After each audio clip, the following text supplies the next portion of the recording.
1506년 9월 2일 조선의 수도 한양에는 긴장감이 감돌았습니다. 사전에 비밀 모의된 반정 세력은 새벽을 틈타 궁궐을 습격했고 연산군은 황급히 도망쳤다가 결국 붙잡혔습니다. 폭군 연산군의 재위는 중종 임금이 되고 보니 나라가 무너졌다는 말로 요약되지만 사실 신하들은 오랫동안 나라와 백성의 고통을 견디지 못한 끝에 일어났던 것입니다. 이 이야기의 주인공은 조선 성종의 아들로 1488년에 태어난 이역입니다. 4살 때 어머니 정현왕후 윤씨가 세상을 떠나고 돌이 지나기도 전에 계모가 바뀌는 등 그의 어린 시절은 이미 파란만장했습니다. 그의 이복형 연산군은 이미 폭군으로 악명을 떨치고 있었고 그런 연산군 아래에서 그는 조용하고 온화한 평범한 왕자로 성장했습니다. 1499년 겨우 11살의 나이에 신수군의 딸 신씨와 결혼하며 순조로운 어린 부부 생활을 시작했지만 성군이 되고 싶던 어떤 목표도 없었습니다. 내가 왕이 되기 전까지는 평범한 삶을 살고 싶다는 말이 이역의 평소 생각이었습니다. 하지만 조선의 운명은 달랐습니다. 1494년 성종이 승하하고 형 연산군이 즉위한 뒤 궁궐의 분위기는 어느 때보다 어두웠습니다. 1498년 무오사화와 1504년 갑자사화 때 연산군은 자신의 어머니 윤씨 패비와 관련된 문헌을 이유로 유능한 신하들과 유학자 수십 명을 잔인하게 숙청했습니다. 백성들은 굶주렸으며 성균관 학생들은 간언을 했다가 쥐로 변해 죽는 꿈에 시달릴 정도로 나라가 공포로 흔들리자 당대의 명신이던 훈구파 대신 사림들이 몰락했습니다. 이영과 김정 등 제야의 선비들이 고문 끝에 죽어갔다는 소문이 흉흉했습니다. 궁궐 안팎으로 연산군의 폭정에 대한 불평이 넘쳐났지만 누구도 그의 분노를 피해갈 수 없었습니다. 나라와 신하들이 이 지경에 이르자 반정 세력이 싹트기 시작했습니다. 박원종, 성희안, 유순정 등을 중심으로 한 훈구파 대신들이 주축이었습니다. 이들은 백성 구제나 나라의 명분보다는 이대로 가다간 연산군에게 모두 살해된다는 두려움에 몰렸습니다. 술자리 모의 끝에 이들은 형제에게 미안하지만 붕괴된 나라를 구하기 위해 연산군을 몰아내자는 결론을 내렸습니다. 그리고 새로운 왕을 세워야 했습니다. 권력 의지가 강한 열혈살인도 무력한 어린아이도 문제였습니다. 결국 그들은 정치적 야심이 거의 없어 보이며 자신들의 협조 아래 잘 움직일 것 같은 인물로 대군 이역을 선택합니다. 짧게 요약하면 그들은 가만히 있을 왕, 등 떠밀어 왕이 될 왕자를 원했습니다. 그렇게 1506년 9월 2일 새벽 연산군은 권토중래할 시간도 없이 폐위되었습니다. 왕권 신수설과 같은 명분은 하루아침에 사라졌습니다. 반정 공신들은 책봉받은 새 임금 중종을 추대한다라며 시호 중종을 선포했습니다. 19세였던 이역은 갑작스러운 왕위 책봉에 어리둥절했지만 군사들이 왕복을 입혀주었고 이른 아침 경복궁 경회로 마당에서 정식으로 임금의 자리에 올랐습니다. 어제까지 진정 평범한 왕자였던 그에게 그날 아침은 영광이 아니라 참담함이었습니다. 기쁨보다는 두려움이, 환대보다 적막이 그를 맞이했습니다. 중종 즉위 일주일 만에 첫 번째 비극이 닥쳤습니다. 반정 공신들은 중종의 왕비였던 당경왕후 신씨를 폐출하라고 독촉했습니다. 신씨는 단지 연산군 시절 신수군의 딸이라는 이유 하나만으로 제거 대상이 되었습니다.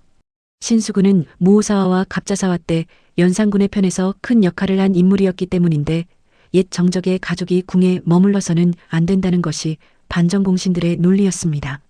중종은 눈물로 탄원하며 신씨를 지키려 했지만 결국 9월 9일 왕비 신씨는 폐출되고 맙니다. 결혼한 지 겨우 7일 만에 신분을 잃은 왕비 신씨는 백의를 차려입고 궁궐을 나섰습니다. 남편인 중종은 끝내 눈시울을 붉혔지만 자신의 힘으로는 그녀를 지킬 수 없음을 비로소 깨달았습니다.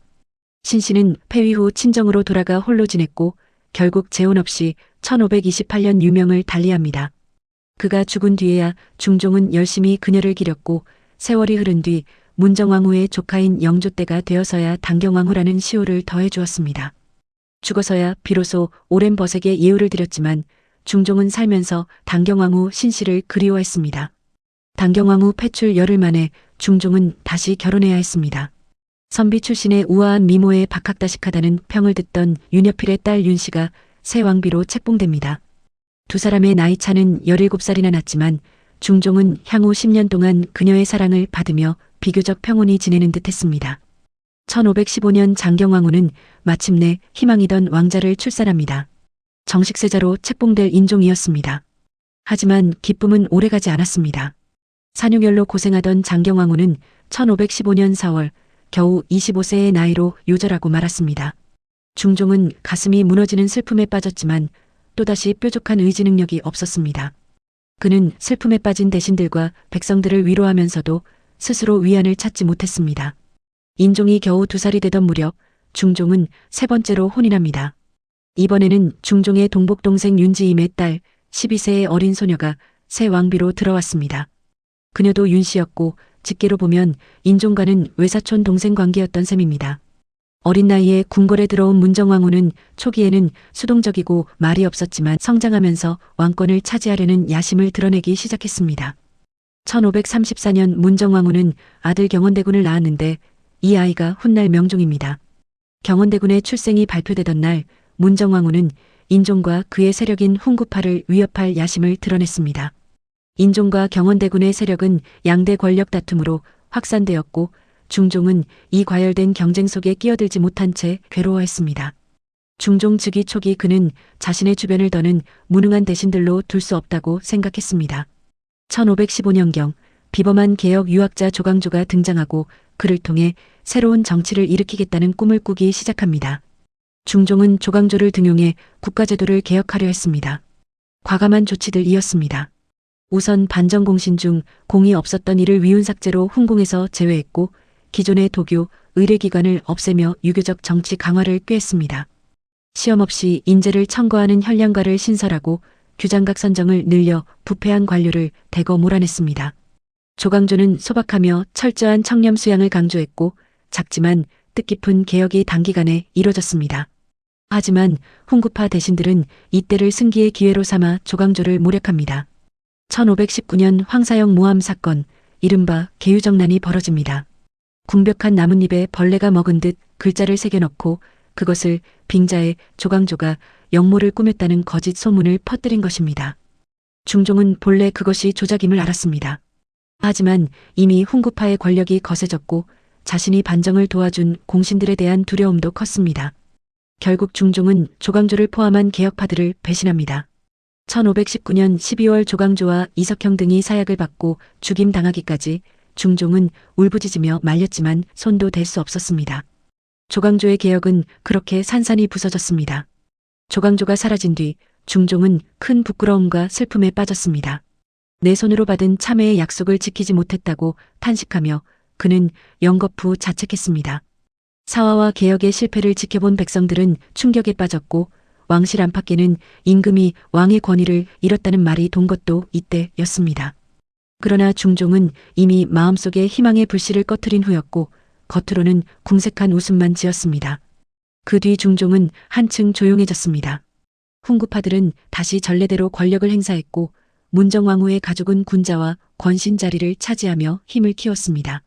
중종 자신은 종기를 비롯한 여러 질병에 시달렸고 불면증과 불안에 시달리는 날이 많아졌습니다. 게다가 인종과 명종의 왕위 다툼 예감은 그를 더 위축시켰습니다. 궁궐에서는 전하께서 요즘 웃음이 없으시고 식사도 거르신다는 소문이 허다했습니다. 그럼에도 그는 백성을 챙기려 노력했습니다. 1520년 큰 흉년이 들자 지방 관리들에게 전시에 사용할 곡식을 백성에게 나누어주고 세금도 감면하라며 지시했고 1536년 전염병이 번질 때는 전국에 약제를 풀며 구유를 명령했습니다. 사람들은 말했습니다. 왕께서는 기력은 없으나 백성의 눈물을 항상 생각하셨다고요. 문정왕후는 중종의 젊은 재임 기간 내내 사실상 실권을 쥐고 있습니다. 1521년 탄핵 사건으로 훈신 남곤 등이 조광조 지지파를 숙청했고 문정왕후는 여세를 몰아 인종을 언제든 넘을 근거지를 다져갔습니다. 그런 가운데 1534년 문정왕후의 복심이 터졌습니다. 중종은 이미 늙고 쇠약했기 때문에 왕권을 보호해야 했지만 그 충격적인 소식 앞에서 그는 그저 두 손을 모을 뿐이었습니다. 그해 10월 중종은 갑자기 세자 책봉을 대리청정 중인 명나라 명종조에게 알립니다. 문정왕후가 자신의 아들 경원대군을 새로운 세자로 기존의 세자인 원자를 격하해 제거하려 한다는 것이었습니다. 중종은 이미 피부로 내가 왕위를 잃으면 아이들을 보지 못할지 모른다는 절박함에 사로잡혔습니다. 1544년 11월 14일 중종은 자신이 서 있던 어자가 비어있는 것을 눈앞에 두고 숨을 거두었습니다. 56세였습니다. 애절한 표정으로 엎드린 세자와 신하들은 임금의 마지막 말을 듣지 못했습니다. 창덕궁 환정전의 기록에는 중종의 마지막 유언은 남아있지 않습니다. 다만 그는 이렇게 말했을지 모릅니다. 미련하게도 나는 수많은 기회를 잃었다. 그러나 아무런 힘도 없었노라. 중종이 죽은 뒤에도 비극은 계속되었습니다. 이듬해 세자 인종은 재위 8개월 만에 승하했고 미증유의 척독사화가 일어났습니다. 문정왕후의 안주인 기훈은 앞을 가로막고 조선 최고 혼사를 기약했던 명나라 사신단의 일원들이 결국 조정에 끌려와 죽임을 당하는 어처구니 없는 사건이 벌어졌습니다. 장남 인종의 비몽사몽 같은 짧은 재위, 그리고 중종의 뒤를 이은 막내 아들 명종은 줄곧 엄마 문정왕후와 그의 부림 아래 몸종처럼 살아야 했습니다. 조선 왕실의 수건인 직계단절은 30년 넘게 해결되지 않았고 왕위 계승의 혼란은 이들 부자에 의해 이어졌습니다. 중종은 역사책에서 대단한 업적으로 이름을 날리진 못했습니다. 승승장구하는 성군도 만인의 지지를 받는 개혁군주도 아니었습니다. 다만 그는 38년간 마음속 깊이 비극을 품은 채 패왕으로 살았습니다. 어쩌면 이것이 중종의 진짜 삶의 모습인지도 모릅니다.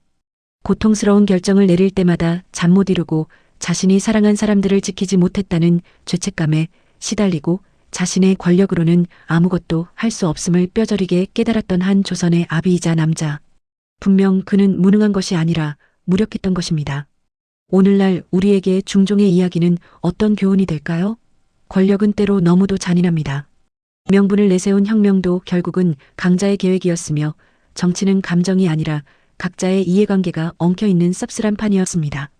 중종의 비극은 곧 명분과 실리 사이에 끼인 사람은 더더욱 고통스럽다는 교훈입니다.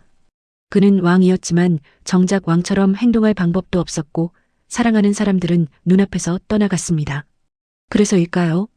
중종은 왕의 무게와 개인의 슬픔 사이에서 평생을 헤맸습니다. 지금 우리 현실 속에서 마주하는 리더십과 권력 투쟁도 중종 시대와 크게 다르지 않습니다. 권력을 가진 자와 힘을 가진 자가 반드시 같은 것은 아닙니다. 명분을 추구하는 도덕과 이익을 계산하는 현실 사이에서 수많은 사람들이 치열하게 고민합니다. 극단적인 예지만 내가 원하지 않는 자리에 배치될 때 느끼는 괴로움, 중요한 결정을 내릴 때 맞닥뜨리는 도덕적 갈등. 중종의 삶은 그런 고뇌가 무엇인지를 몸소 보여주었습니다. 비록 그는 영웅은 아니었지만 우리 누구라도 그와 같은 상황에 처할 수 있습니다. 중요한 것은 중종처럼 끝까지 자신의 책임을 다하려 했던 의지일 것입니다.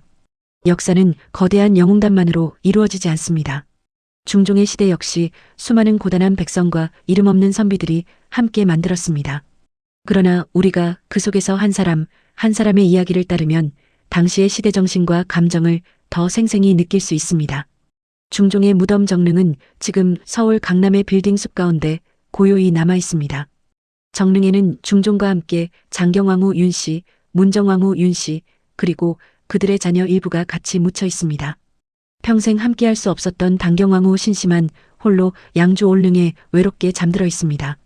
삶에서도 죽어서도 비극으로 그늘진 두 사람입니다. 오늘 이야기가 끝난 뒤 여러분께 묻고 싶습니다. 만약 우리가 500년 전 중종의 처지였다면 분명 중종처럼 갈팡질팡했을지도 모릅니다. 하지만 중종의 삶을 통해 우리는 배울 수 있습니다. 잘못된 상황이라도 배신당하고 수모를 당해도 흔들리더라도 끝내 짊어져야 할 책임은 있다는 것. 그리고 때로는 타력을 인정하는 것이 용기가 될 수도 있다는 것. 우리 삶도 때때로 정의와 현실, 책임과 생존 사이에서 갈등합니다.